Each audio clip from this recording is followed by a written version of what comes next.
వైసీపీకి సంబంధించిన big breaking news తో నేను మీ ముందున్నాను. వైసీపీ మరో జాబితాను ప్రకటించబోతోంది. ఇప్పటికే అసెంబ్లీ అభ్యర్థులకు సంబంధించి 4 విడతల్లో 58 మంది అభ్యర్థులను ప్రకటించింది. 5వ జాబితాను ఇవాళ రేపో విడుదల చేసే అవకాశం ఉంది. అంతేకాదు 10 మంది లోక్సభ అభ్యర్థులను కూడా ప్రకటించింది. మరో 10 మంది అభ్యర్థులను ప్రకటించబోతుంది. ఇప్పటికే లోక్సభ అభ్యర్థులను కూడా మార్పులు చేసింది. ఇప్పుడు ప్రకటించే జాబితాలో కూడా మార్పులు ఉంటాయి అని చెప్తోంది. 28 లోపు మొత్తం 25 లోపు ఈ ప్రక్రియ అంతా కూడా పూర్తి చేయాలి అని వైసీపీ భావిస్తుంది. ఎందుకంటే 25 నుంచి ముఖ్యమంత్రి జగన్ జిల్లాల పర్యటన ఉన్న నేపథ్యంలో 25 లోపు ఈ ప్రక్రియ అంతా అభ్యర్థుల ప్రక్రియ అంతా పూర్తి చేయాలని భావిస్తోంది. మొత్తం 6 విడతల్లో ఈ అభ్యర్థుల జాబితా విడుదల ఉంటుందని వైసీపీ నేతలు ప్రకటించారు. ఇప్పటికే 4 జాబితాలు విడుదల చేశారు. 4 జాబితాల్లో 58 మంది అభ్యర్థులను ప్రకటించారు. ఇవాళ రేపో మరొక జాబితా విడుదలయ్యే అవకాశం ఉంది. 5వ జాబితా విడుదలయ్యే అవకాశం ఉంది. 5వ జాబితాపై ఇప్పటికే అభ్యర్థుల్లో చాలా ఉత్కంఠ కనిపిస్తోంది. వైసీపీ కేడర్లో కూడా ఉత్కంఠ కనిపిస్తోంది. అంతేకాదు ఎంపీ అభ్యర్థుల లిస్టును కూడా నేను మీకు వివరించబోతున్నాను. నా దగ్గర ఆ లిస్ట్ ఉంది. ఆర్టీవీ చేతిలో లిస్ట్ ఉంది. విజయనగరం మజ్జి శ్రీనివాస్, అనకాపల్లి అడారి రమాకుమార్, రాజమండ్రి డాక్టర్ పద్మలత. ఒకవేళ కాపు అయితే వివి వినాయక్కి ఇచ్చేటటువంటి అవకాశం ఉంది. కాకినాడ నుంచి చలమలశెట్టి సునీల్, అమలాపురం నుంచి రాపాక వరప్రసాద్ రాజోలు జనసేన పార్టీ నుంచి ఆయన గెలిచారు. అమలాపురం నుంచి ఆయన రాపాక వరప్రసాద్ లేదా ఎలిజాకు అవకాశం ఇచ్చే ఛాన్స్ ఉందని తెలుస్తోంది. ఇక నర్సాపురం నుంచి గోగరాజు గంగరాజు తనయుడు కనకరాజుకు అవకాశం కల్పించవచ్చు. మచిలీపట్నం నుంచి కొత్త అభ్యర్థికి చోటు కల్పిస్తారు. గుంటూరు మోదుగల వేణుగోపాల్ లేదా సినీ నటుడు అలీకి గుంటూరు నుంచి అవకాశాన్ని కల్పించవచ్చు. నరసరావుపేట లావు కృష్ణదేవరాయలు ఉన్నారు. లేదా ఆయన కాకపోతే యాదవ్ కమ్యూనిటీకి చెందిన వ్యక్తికి అక్కడ నుంచి ఛాన్స్ ఇచ్చే అవకాశం ఉంది. బీసీకి అక్కడ నుంచి ఛాన్స్ ఇచ్చే అవకాశం ఉందని తెలుస్తుంది. ఇప్పటికే 4 విడతల్లో 58 మంది అభ్యర్థుల పేర్లను ప్రకటించారు. మరో 2 జాబితాలు ఉంటాయి అని చెప్తున్నారు. ఈ మొత్తం అభ్యర్థుల లిస్ట్ అంతా కూడా ఖరారు చేయడం అంతా కూడా 28 లోపు కంప్లీట్ అయిపోవాలి. ఎందుకంటే 28 తర్వాత నుంచి బొబ్బిలి నుంచి ఆయన జిల్లాల పర్యటన ఉంటుంది. తర్వాత భీమిలిలో బహిరంగ సభ కూడా ఉంది. సో ఇప్పుడు వచ్చే లిస్ట్ పై చాలా ఉత్కంఠ కనిపిస్తుంది. ఒకసారి మా ప్రతినిధి రాజేష్ తో మాట్లాడదాం. రాజేష్, 5వ లిస్ట్ ఎప్పుడు వచ్చే అవకాశం ఉంది?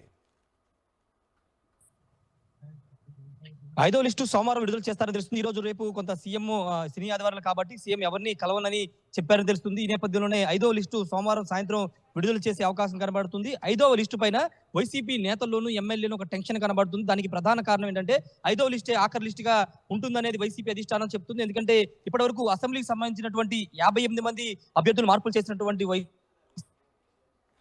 అధిష్టానం ఎంపీలకు సంబంధించి 10 మందిని మార్పులు చేర్పులు చేసింది. మొత్తం ఎంపీలు ఎమ్మెల్యేలు కలిపి 68 స్థానాల్లో మార్పులు చేర్పులు చేపట్టింది. ఇక 5వ లిస్టులో మిగతాకు సంబంధించి ఏవైతే మార్పులు చేర్పులు ఉన్నాయో, అటు అసెంబ్లీకి సంబంధించి ఇటు పార్లమెంట్ కు సంబంధించి ఏవైతే మార్పులు ఉన్నాయో వాటికి సంబంధించినట్టు క్లారిటీ 5వ లిస్టులో ఇచ్చి పూర్తి స్థాయిలో అభ్యర్థులు ఖరారు చేసి ఎన్నికల రణరంగంలోకి వెళ్లాలనేది వైసీపీ అధిష్టానం వ్యూహంగా కనబడుతుంది. ఈ నేపథ్యంలోనే ముఖ్యమంత్రి జగన్మోహన్ రెడ్డి కూడా జిల్లాల పర్యటన కూడా ఖరారయ్యి 25 నుంచి ఆయన జిల్లాల్లో పర్యటిస్తున్నారు. ఎన్నికల శంఖారావాన్ని పూరిస్తున్నారు. భీమిలిలో 25న భీమిలో భారీ బహిరంగ సభను కూడా ఏర్పాటు చేస్తున్న వరుసనే దాదాపు ఎన్నికల్లోపు 100 బహిరంగ సభల్లో ముఖ్యమంత్రి పాల్గొనేలాగా వ్యూహాలు సిద్ధం చేస్తున్న నేపథ్యంలో 5వ లిస్టు ప్రకటించిన తర్వాత ఇంకా ఎలాంటి మార్పులు ఉండవు. 5వ లిస్టులో వచ్చే వాళ్ళ పేర్లే ఆఖరి పేర్లు. ఎవరి అయితే 5వ లిస్టు లోపు వస్తాయో వాళ్ళు ఇంకా మార్పులు చేర్పులు ఉంటాయి. 5వ లిస్టు తర్వాత పూర్తిగా ఎవరైతే సిట్టింగ్ ఎమ్మెల్యే వాళ్ళు ఎమ్మెల్యేలు గాను, అదేవిధంగా ఎంపీలు ఎవరైతే ఉన్నారు వాళ్ళు ఎంపీలు గాను 2024 ఎన్నికల్లో పోటీ చేయబోతున్నారు. ఇప్పటి వరకు 4 విడతల్లో సంబంధించి 4 లిస్టులు ప్రకటించిన నేపథ్యంలో 58 మంది ఎమ్మెల్యేలు అంటే చాలా ఎక్కువ సంఖ్యలో ఇప్పుడు మార్చారని చెప్పాలి. మొదట్లో అంటే గత 2-3 నెలల ముందు ప్రచారం జరిగింది. గడప గడపకు మన ప్రభుత్వంలో నెగిటివ్ రిపోర్ట్స్ వచ్చిన వాళ్ళని 30 నుంచి 40 మంది మాత్రమే ఉన్నారు. వాళ్ళ మార్పులు చేర్పులు ఉంటాయని చెప్పారు. కానీ అనూహ్యంగా ఇప్పటికే 58 మంది అభ్యర్థుల్ని వైసీపీ అధిష్టానం మార్చింది. ఇంకొక 10 నుంచి 12 స్థానాల్లో మార్పులు చేర్పులు ఉంటాయని తెలుస్తుంది. 70 మంది అసెంబ్లీ, అదేవిధంగా 20 లోక్సభ స్థానాల్లో మార్పులు చేర్పులు, ఓవరాల్ గా 90 సంబంధించిన చేంజెస్ ఉంటాయనేది మనకు అందుతున్న సమాచారం. 25 పార్లమెంటు స్థానాలకు సంబంధించి ఇప్పటికే 10 పార్లమెంటు స్థానాల్లో మార్పులు చేర్పులు చేపట్టారు. మిగతా 11 స్థానాల్లో కూడా మార్పులు ఉంటాయని తెలుస్తుంది. ఎందుకంటే అటు రాజంపేటకు సంబంధించి మిథున్ రెడ్డి ఆయన మార్పు ఉండే అవకాశం లేదు. ఆయన ఎంపీగా పోటీ చేస్తారు. కడప ఎంపీగా అవినాష్ రెడ్డి సిట్టింగ్ ఎంపీగా వరుసనే 2 సార్లు గెలిచారు కాబట్టి 3వ సారి కూడా ఆయనే కడప నుంచి పోటీ చేస్తారు. బాపట్ల నుంచి నందిగాం సురేషే ఉంటారని ప్రచారం జరుగుతుంది. వాటితో పాటు నరసరావుపేటకు సంబంధించి లావు కృష్ణదాయరాలే సిట్టింగ్ ఎంపీ, ఆయన కూడా అక్కడి నుంచే పోటీ చేస్తారని ప్రచారం జరుగుతున్న నేపథ్యంలో 25 స్థానాల్లో 4 సిట్టింగ్లు మార్పులు ఉండవు. 21 స్థానాల్లో మార్పులు చేస్తుందంటే భారీ మార్పులుగానే మనం చూడాలి. ఇంకోవైపు ఇప్పటికే 58 అసెంబ్లీ స్థానాల్లో మార్పులు చేసినటువంటి అధిష్టానం మరో 12 స్థానాల మార్పులు చేర్పులు చేసే అవకాశం ఉంది. 70కి చేరే అవకాశం ఉంది ఉన్న నేపథ్యం కూడా మనకి కనబడుతుంది. ఇక ప్రస్తుతం ఎంపీకి సంబంధించినటువంటి కసరత్తు ఎక్కువ చేసే అవకాశం ఉంది. రాజేష్, ఎందుకంటే ఐదవ 11 లిస్ట్ లో స్థానాల్లో ఎంతమంది అభ్యర్థుల పేర్లు ప్రకటించే అవకాశం ఉంది? అంతేకాదు నిజానికి ఈ మార్పులు ఊహించిన దానికంటే ఎక్కువగానే ఉన్న నేపథ్యంలో వైసీపీలో ఎటువంటి మాటలు వినిపిస్తున్నాయి? వైసీపీలో ఒక గందరగోళ వాతావరణం కనబడుతుంది. ఎందుకంటే ఈ స్థాయిలో సిట్టింగ్లు మార్చాల్సిన అవసరం ఏముంది? ఎందుకంటే అందరికీ గడప గడప మన ప్రభుత్వంలో తిరిగి ఉన్న ఎమ్మెల్యేలు ఉన్నారు. వాళ్ళంతా కూడా ప్రజల వద్దకు వెళ్ళారు కాబట్టి ఇప్పుడు వాళ్ళందరినీ మారిస్తే కొత్త వాళ్ళని తీసుకురావడం ద్వారా కొంత క్యాడర్ చెల్లాచెదురు అయిపోయే అవకాశం ఉంది. కాబట్టి దీని మీద మార్పుల మీద ఇస్తే కనుక ఖచ్చితంగా మరోసారి గెలిచే అవకాశం ఉంటుందని చాలా మంది నేతలు చెప్తారు. కానీ వైసీపీ అధిష్టానం మాత్రం ఇప్పుడు సిట్టింగుల్లో ఎవరికైతే ఉన్నారో వాళ్ళు ఆపోజిట్ రిపోర్ట్ అంటే వ్యతిరేక రిపోర్ట్స్ అన్ని వచ్చాయి. సర్వేలు కూడా కొంత యాంటీగా రావడంతో వాళ్ళందరూ కూడా మారుస్తున్న పరిస్థితి ఉంది. మంత్రులకు సంబంధించి కానీ లేకపోతే సిట్టింగ్ ఎమ్మెల్యేలందరికి సంబంధించి కూడా వ్యతిరేక రిపోర్ట్స్ వచ్చాయి. ఐపాక్ టీమ్ తో పాటు ముఖ్యమంత్రి చేయించుకున్న సర్వేతో పాటు అదేవిధంగా చెవిరెడ్డి చేసిన సర్వేలు, ఇంటెలిజెన్స్ సర్వేలు అన్నిటి కూడా పరిగణలో తీసుకునే మార్పులు చేర్పులు అనేవి చేస్తూ ఉన్నారు. ఖచ్చితంగా గెలిచే అభ్యర్థులు మాత్రమే ఇప్పటి వరకు మార్పులు చేర్పులు చేసి అక్కడ సిట్టింగ్ గా ఉన్నటువంటి మార్చి కొత్త ఇన్ఛార్జీలు ప్రకటించారు.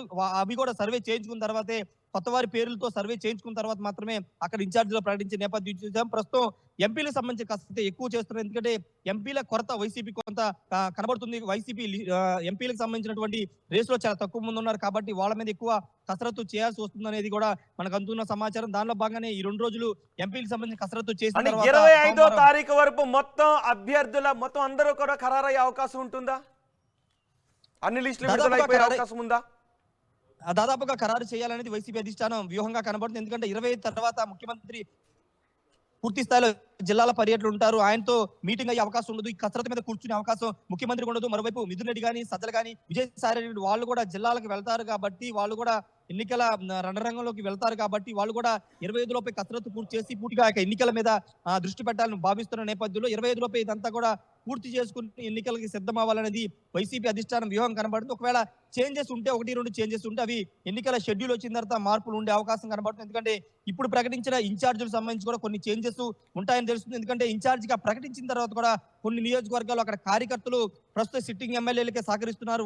వాళ్ళు ఇస్తేనే సహకరిస్తామని చెబుతున్న నేపథ్యంలో ఇప్పుడు ప్రకటించినటువంటి 58 అసెంబ్లీ నియోజకవర్గాల్లో కూడా ఇప్పుడు ప్రకటించిన ఇన్ఛార్జిలో కూడా కొన్ని మార్పులు ఉంటాయనేది ప్రచారం జరుగుతుంది. ఎందుకంటే సిట్టింగ్ ఇప్పుడు ఎగ్జాంపుల్ చూసుకుంటే కనుక వేమూరు ఎమ్మెల్యేగా ఉన్నటువంటి మంత్రి మేరుగు నాగార్జుని సంతనోతులపాడు తీసుకువెళ్లారు. ప్రస్తుతం సంతనోతులపాడులో సిట్టింగ్ ఎమ్మెల్యే టీజీఆర్ సుధాకర్ బాబు ఉన్న నేపథ్యంలో అక్కడ ఆయన సహకరించట్లేదనే ఒక ఆరోపణ అయితే మేరుగు నాగార్జున చేస్తున్నారు.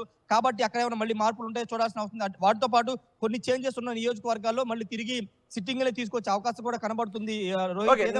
నర్సారావుపేటలో ఏం జరిగే అవకాశం ఉంది? నర్సారావుపేట లోక్సభ స్థానానికి నర్సాపేట లోక్సభ స్థానానికి సంబంధించి ఇప్పటికే ఎమ్మెల్యేలు అందరూ కూడా 2 సార్లు ముఖ్యమంత్రిని కలిసి లావు కృష్ణదేవరాయలు ఉంచాలని కూడా వాళ్ళు కోరుతున్నారు. ఎందుకంటే లావు కృష్ణదేవరాయలకి అక్కడ స్థానికంగా కొంత బలం ఉంది. ఆయన ఈ 5 ఏళ్లలో కొంత ప్రజలకు బాగా దగ్గర అయ్యారు. కొత్త క్యాండిడేట్ ని తీసుకురావడం వల్ల తాము కూడా ఇబ్బంది పడతాము. పార్లమెంట్ పరిధిలో ఉన్న 7 అసెంబ్లీ నియోజకవర్గాల్లో కొంత షఫలింగ్ జరిగే కొంత ఇబ్బంది కలిగే అవకాశం ఉంది. కాబట్టి ఆయనే కొనసాగించాలని 2 సార్లు ముఖ్యమంత్రి కలిసి పల్నాడు ఎమ్మెల్యేలు అందరూ కోరారు. కానీ లావు కృష్ణదేవరాయలను గుంటూరు పంపించాలని వైసీపీ అధిష్టానం భావిస్తుంది. కానీ ఎమ్మెల్యేలు పూర్తిగా ఆయనకి సహకరిస్తున్న ఆయనే కోరుతున్న నేపథ్యంలో లావు కృష్ణదేవరాయల వైపే వైసీపీ అధిష్టానం మొగ్గు చూపే అవకాశం కనబడుతుంది. నర్సరావుపేట ఆయనకే కేటాయించే అవకాశం కనబడుతుంది. ఒకవేళ ఆయన కాదనుకుంటే కనుక యాదవ్ కమ్యూనిటీకి సంబంధించినటువంటి వైసీపీ అధికార ప్రతినిధికి ఉన్నటువంటి నాగార్జున యాదవ్ లేకపోతే నెల్లూరు టౌన్ ఎమ్మెల్యేగా ఉన్నటువంటి మాజీ మంత్రి అనిల్ కుమార్ యాదవ్ కూడా నర్సరావుపేట పార్లమెంట్ స్థానానికి పరిశీలిస్తున్నారు. అయితే లావు కృష్ణదేవరాయలు చాలా స్పష్టంగా అధిష్టానానికి చెప్పేశారు, పోటీ చేస్తే నర్సరావుపేట ఎంపీ నుంచే పోటీ చేస్తాను, లేకపోతే పోటీ నుంచి తప్పుకుంటాను తప్పించి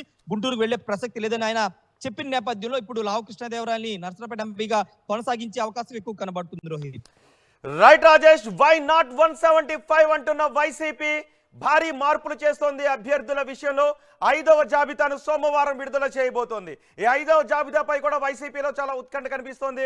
అనుకున్న దానికంటే ఎక్కువగానే వైసీపీలో మార్పులు కనిపిస్తున్నాయి. వైసీపీలో అభ్యర్థులను అనుకున్న దానికంటే ఎక్కువ సంఖ్యలోనే మారుస్తున్నారు. సో ఈ 5వ జాబితాలో ఎటువంటి మార్పులు ఉంటాయనే ఉత్కంఠ కనిపిస్తుంది. ఇప్పటికే 10 లోక్సభ స్థానాల్లోనూ మార్పులు చేశారు. మరో 10 లోక్సభ స్థానాల్లో కూడా మార్పులు ఉండే అవకాశం ఉంది అని తెలుస్తోంది. సో సోమవారం 5వ లిస్ట్ రాబోతోంది. మొత్తానికి 6 లిస్టుల్లో మొత్తం జాబితాను విడుదల చేస్తామని వైసీపీ నాయకత్వం చెప్తుంది. 25వ తారీఖు నుంచి జగన్ జిల్లాల పర్యటన ఉంది. బొబ్బిలి నుంచి ఆయన జిల్లాల పర్యటించబోతున్నారు. భీమిలిలో బహిరంగ సభలో కూడా ఆయన పాల్గొంటున్నారు. అంతకుముందే మొత్తం అభ్యర్థులను ప్రకటించాలని వైసీపీ ప్లాన్ చేస్తుంది. మరి 5వ లిస్టులో ఎటువంటి మార్పులు ఉంటాయి చూద్దాం. సోమవారం 5వ లిస్టు వస్తుందని చెప్తుంది. 25 లోపే 6వ లిస్టు కూడా వస్తుంది. మొత్తం అన్ని స్థానాలకు అభ్యర్థులను ఖరారు చేసిన తర్వాత 25 నుంచి జగన్ జిల్లాల పర్యటనకు వెళ్ళబోతున్నారు. చూద్దాం ఈ జాబితాలో ఎటువంటి మార్పులు ఉంటాయి.